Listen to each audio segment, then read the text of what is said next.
Hello everyone, welcome back to the channel. In this video, I'll show you how to fix the Audacity not recording problem. This full guide is updated for 2026 and is perfect for beginners.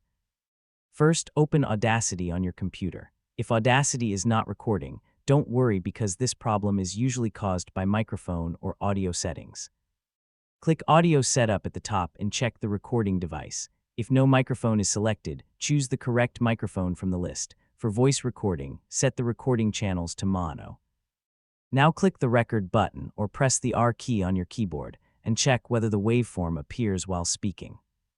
If it still does not record, go to Edit, then Preferences, and open Audio Settings. Make sure the correct recording device is selected.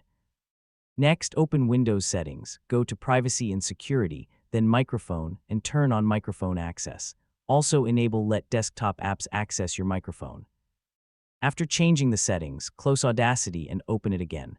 Then try recording once more. If the waveform starts moving, the problem has been fixed and Audacity is recording correctly. These simple steps solve most recording problems in Audacity and help you get back to recording quickly. That's how to fix Audacity not recording. Thanks for watching, and I'll see you in the next video.